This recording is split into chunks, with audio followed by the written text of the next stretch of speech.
the Fed funds rate meeting coming up this upcoming Wednesday. So, Sully, yeah, we've been talking a lot about macro and well, everything from macro to religions and everything the past few months. But now we're at the moment of inflection where the empty money supply has just increased like crazy. Everybody was saying, watch May 1st, watch May 1st.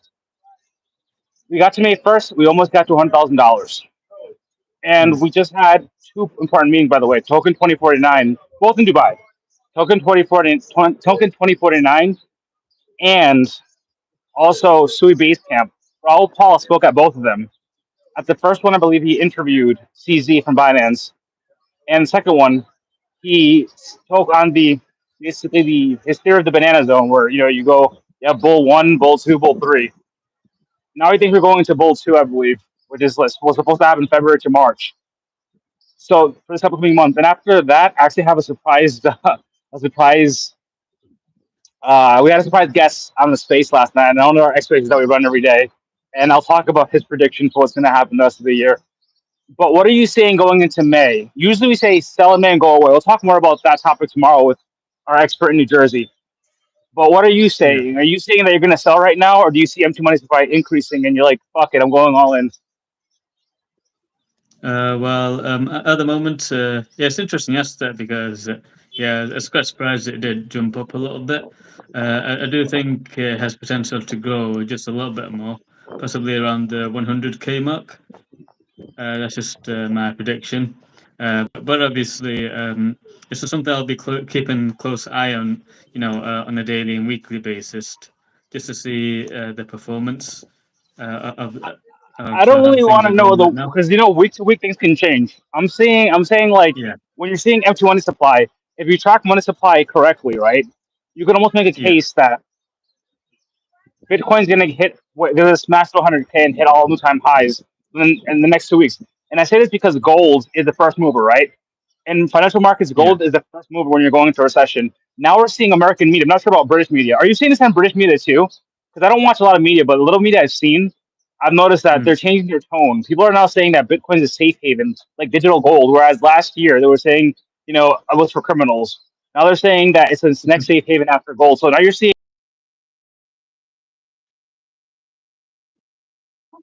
Yeah.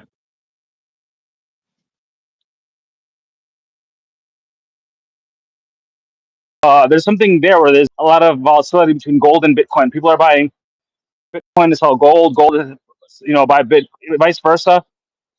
Yeah. Do you see a situation where, hey, gold had all these new time highs, and now in this next iteration of the financial markets, we're going to see Bitcoin become that new store of value? Yeah, I do believe it has this potential because when I recently looked at the price of gold, it has this, it has dipped slightly since things started to jump up a little bit with BTC. So maybe there is some sort of correlation with people wanted to buy more Bitcoin than gold. Um, but yeah, it'll still always like hold its value and stuff. It's just you just do have to see um, as the time progresses because it's a very unusual trend that's just happened quite recently actually in terms of gold price and the Bitcoin price where they're both going like the opposite direction. So They're it's both one going of in the those opposite where direction, but and on that note, do you see like the correlation between Bitcoin dominance? Because Bitcoin dominance is actually increasing. We thought we were going to enter it altcoins, is, but yeah. it's actually like 64%. And some people are saying, do you see it going up to 70, 72, 75% before we see a retracement and enter into altcoin season? Do you see that happening in the next like 2 to 3 months? Don't talk about to me about tomorrow. It's a weekend, right? Yeah, Hey, you have some of course. Saturdays. For example, you had a Saturday in November where things went completely nuts, and it was Saturday this year. Saturday evening, I was asleep. I woke up the next morning and the cryptocurrency markets were going crazy. But generally speaking, do you see a situation where Bitcoin is going to reach past 7% dominance in the next few months, or at least this month, the next few weeks?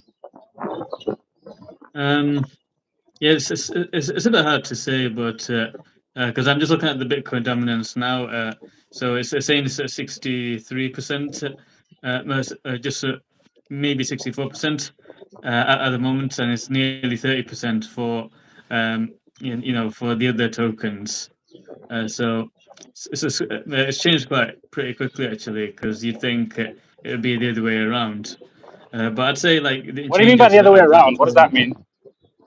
I'm talking about with the altcoin season and the Bitcoin season. Because at the moment it's under Bitcoin season, but I think that's just to do with the money supply in cryptocurrencies. But at the moment, I'd say it'd probably be in a few months' time before things start to change to altcoin season. Well, not financially, but it's your own research because things can change all the time. I'm listening to a YouTube Yeah. channel that was saying we're in altcoin season in December 10th, and like, hey, somebody was like, hey, you see that changing in time? He's like, well, I don't really see it changing. A week later, Bitcoin season again. But like, so you think that the M2 money supply is smart money going specifically into Bitcoin, and you don't think that it's actually going into it's not being spread out through the altcoin market? Is that what you're saying? From your perspective, Um, it's most likely the case at the moment. I mean, I was having like a look at the top 100 coins right now in its performance, and yeah, over the past 90 days, one of the meme coins that you told me about, a Fort coin, said the performance over the last 90 days was about 86% increase. it's actually outperformed And Bitcoin, right? Farcoin. yeah, so if I count right now, so one, two, three, four, five,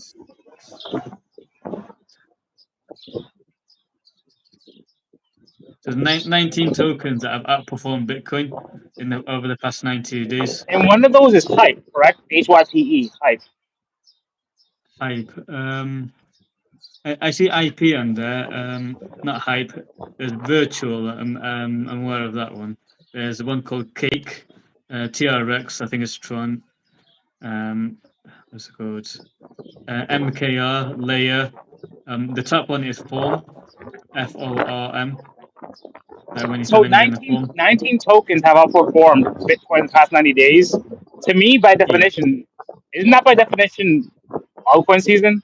Because you can't really say Ethereum's a mover anymore because Ethereum has underperformed the top 10 cryptocurrencies, even Cardano, believe it or Yeah. not, which we'll talk about later again, in the past like Mm, year and a half. So you can no longer say Ethereum is the mover. It seems like with this market, Bitcoin hit its all-time high before the halving, and mm, it hit some all-time highs last year, and culminating this year. And throughout the whole time, Ethereum has every single time that Bitcoin has hit a new all-time high, Ethereum has actually declined.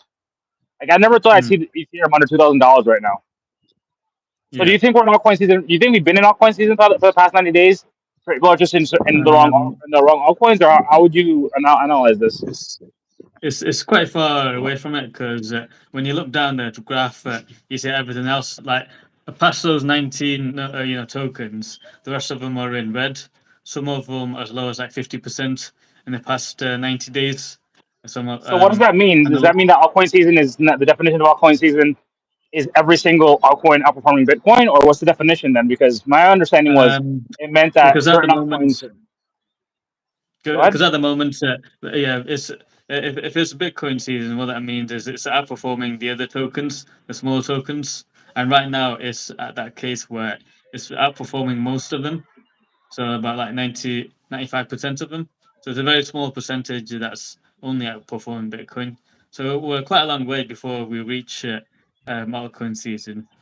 Yeah, because It'll take a while. I'm confused. Because I'm confused because my understanding was the way altcoin season usually plays out is Bitcoin starts to pump like crazy, then Bitcoin stalls or it goes slower. It's still Bitcoin can still go up during altcoin season. It's just not Mm, going up at the same rate as other projects. And usually it's yeah. Bitcoin, Ethereum, then major alts, then smaller cap alt, medium cap alts, then the small cap alts and the meme coins. However, on December 10th, we had the like 10-day mini altcoin season, or whatever the heck that was, or 1 week. Mm, We saw that Bitcoin went first, and then we saw XRP go crazy, right? mm, And I honestly do think people thought I was crazy for saying this a few weeks ago, but I'm going to say it yeah. again. I always said XRP was over Ethereum in market cap, had a bigger market cap than Ethereum before the case in the United States. The Securities and Exchange Commission lost the case against Ripple Labs. It went parabolic. It went from like number 7 in total market cap to like number 3.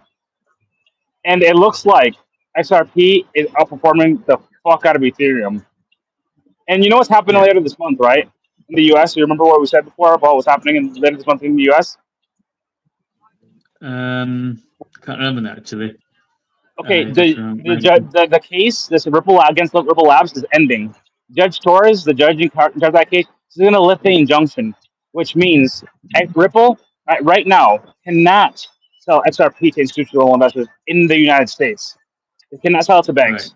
Once the injunction is lifted, Ripple will be able to sell XRP to institutional investors. And they just a few days ago made a bid for Circle, the second largest USDC, the biggest stable token coined by market capitalization. The company Circle is going to IPO. They're going to be in the stock market soon. They offered them $5 billion. They said Right. no. They offered them like $20 billion, and they were like, okay, let's talk. So if you have those two things happen, I honestly think if let me say it like this: I did an MBA course a long time ago. Do you know BYD, the car company Mm. BYD? BYD. Yeah, you know that car company? Um, I've heard of is it an American one. Is it BYD? No, it's Chinese. Oh, okay. 15 years ago, nobody. And I 15 think years I ago, heard of nobody knew it who they a were. few months ago. Yeah. Yeah, 15 years ago, you had no idea who the fuck they were. Mm. You know what? You know what? Do you know why you know who they are now? Is it because like they just developed their brand over time and they got other people buying Simpler it? than that. Simpler than that. 15 years ago, they made the decision to buy Volkswagen. They bought Volkswagen for two reasons. One, put the Volkswagen technologies into their car. Two, Mm. leverage the partnerships, the marketing and sales partnerships that Volkswagen had. Yeah. Ripple has RLUSD, a stable token. They are buying the second biggest stable, the company that is in charge of minting and they basically the infrastructure of the USDC stable token. So in my opinion, the reason why they're buying Ripple, I said this on social media because nobody understood. I was like, I took an MBA course. Is how I see it. I believe that they're trying to buy out the competition so that they can actually leverage the infrastructure that and the partnerships that the USDC Circle already has. If they do this, their market capitalization for the RLUSD token is going to skyrocket. And more, if you see more activity on the RLUSD XRP ledger, coupled Yeah. with Judge Troy saying you can now sell to banks in the United States, the biggest banks in the world, dude, you're going to see some crazy shit, in my I opinion. see. So what I'm saying is that, again, if by definition, altcoin season is Bitcoin, Ethereum, et cetera, et cetera, et cetera. Do you, if it turns out to be Bitcoin, then XRP moves and Ethereum but kind of dies out, can you still see an altcoin season? If what dies up. Well, Ethereum, if it goes down to 4, 5, 6, it doesn't really up. It continues to underperform, and Ripple XRP becomes that first mover after Bitcoin, and then Solana becomes the second mover, and then you see everything else. It skips Ethereum. Do you still see altcoin season, or is that not altcoin season for you? I'm only asking because you told me that only 19 Yeah. coins outperformed. So who has to outperform? What I'm saying is, if Ethereum doesn't perform, do you still see altcoin season? Yeah, yeah. If there's the other tokens that are in the top 10 that are outperforming Bitcoin, there is a chance, but it has to be like those ones that are in like the top 50. Like if they're like moving up with their performances, and in the top 100, if they're going up in places, then it would be like altcoin season. It just depends on the rate of their increase in price and stuff that will affect it to be altcoin season. But at the moment, obviously, the altcoins prices are slowly going up, but it has to go up at larger rates for the trend to become like an altcoin season.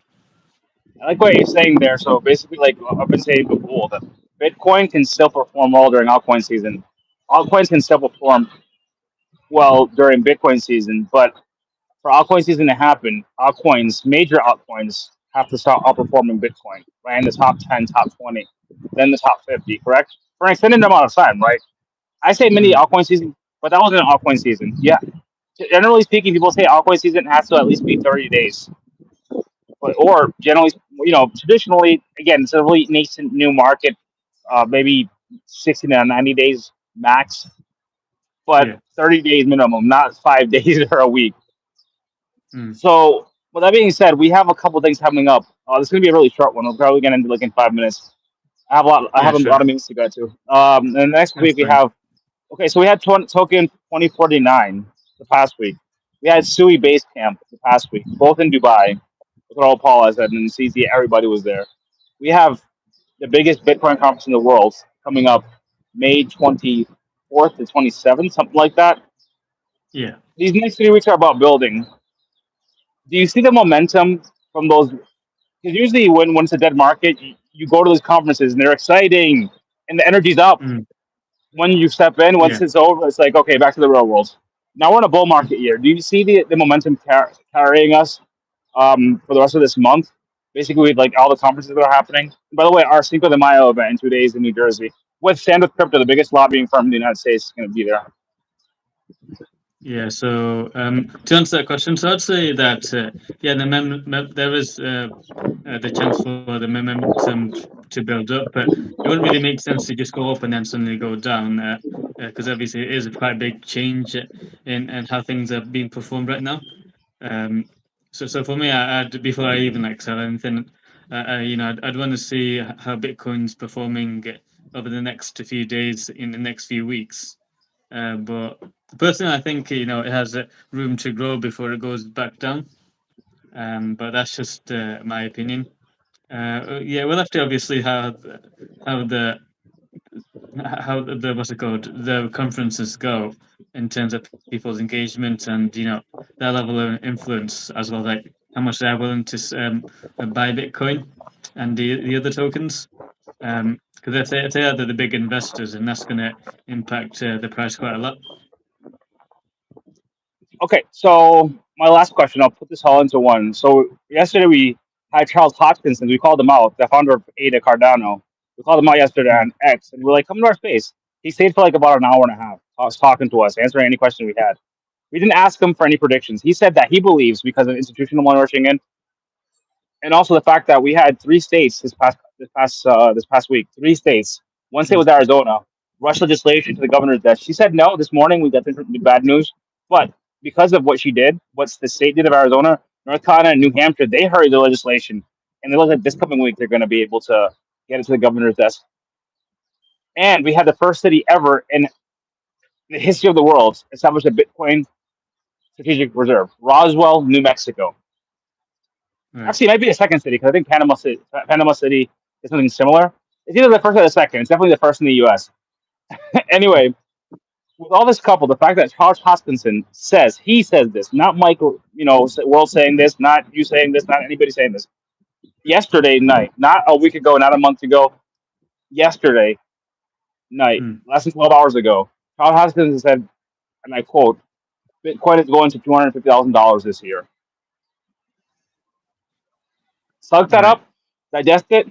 Charles Hoskinson, the founder of ADA, one of the smartest men in the world. I respected him more. By the way, I don't want any ADA, full disclosure, but I respected him because the way he spoke about the whole space in general, he's really smart. People think he's just an ADA guy, but when you actually let him speak, he just what interoperability, working with different chains, technology.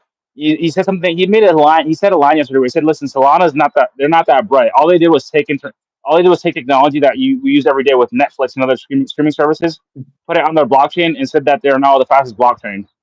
I thought it was pretty funny. But anyway, Yeah. he said that. So look it up. Banks, state governments in the U.S., federal governments, Yeah. different strategic reserves. We have investment banks that are in the next 12 months are going to offer cryptocurrency to their retail clients. The tap of a button. This year, $250,000. What's on your mind? So I personally, it's something that I'd have to obviously look back onto the bit where he said that quote. But personally, I don't think it's going to It's under. happen It's not. We didn't this record year. it. It's not. We didn't record it. We just. Oh, it's like a live thing. We Okay. don't. It was live, and we don't. When we have people speak, we delete it. And also, you were going to Oh, listen to okay. 2 hours just to get to where he was at. But go ahead. Yeah. I personally don't think it'll happen this year, but possibly in the next cycle. I just don't believe it would happen this year, in my These are opinion. recorded, so you're putting on record that you disagree with Charles Hoskinson, which we are allowed to do, by the way. Go ahead. Yeah, of course, Arthur yeah. Hayes was wrong last year, but go ahead, continue. No, that's all I want to say really on that. It's just obviously it has to be.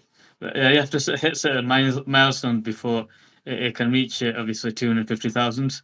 That's just my opinion. So far, like it has to like reach like 150, then to 200,000, and then then to the tens of thousands before it gets to that level.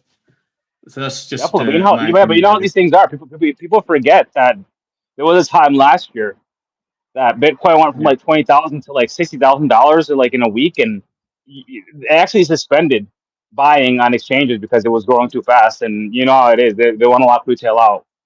It's not. Mm. We haven't seen that this year, by the way. We have not seen it. Well, we did see it with Solana, but sorry, we saw it with Solana during the Trump weekend. We did see where basically you could try to buy Solana, and it wasn't suspended. It was just like delayed before. It Yeah. was before taking 6 seconds. It would take like sometimes days for certain people to transfer funds from one place to another.